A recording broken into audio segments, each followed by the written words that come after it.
আসসালামু আলাইকুম ভিউয়ার্স, আপনারা কেমন আছেন? আশা করি ভালো আছেন। তো ভিউয়ার্স, অত্যন্ত শক্তিশালী দোয়া, আপনার যে কোনো মনের আশা ভিউয়ার্স পূরণ হবে। আল্লাহর উপরে বিশ্বাস রাখবেন, ইয়াকিন রাখবেন। 5 ওয়াক্ত নামাজ পড়বেন। এখানে দেখেন সম্পূর্ণ নিয়মকানুন দেওয়া আছে ভিউয়ার্স। আপনারা কাজ করবেন, কাজ হবে ভিউয়ার্স। আপনারা ইয়াকিনের সহিত এবং কি বিশ্বাস রেখে ভিউয়ার্স কাজ করবেন, ইমান রেখে কাজ করবেন, 100% কাজ হবে ভিউয়ার্স।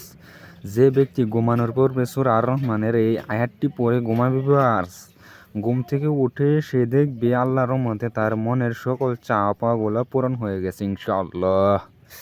ভিউয়ার্স, আমি বেশি কথা নয়, আপনারা এই যে দেখে নেন এবং কি কাজ করেন। আর আপনারা যে কোনো তদবির এবং কি সমস্যা সমাধানের জন্য আমার সাথে যোগাযোগ করতে পারেন ভিউয়ার্স। 100% গ্যারান্টি সহকারে সমাধান দেওয়া হবে সম্পূর্ণ ফ্রিতে ভিউয়ার্স। আর আপনারা যদি যে কোনো কাজ করাতে চান সম্পূর্ণ ফ্রিতে কাজ করাতে পারবেন, কোনো সমস্যা নাই। তো সবাই ভালো থাকবেন, ধন্যবাদ ভিউয়ার্স।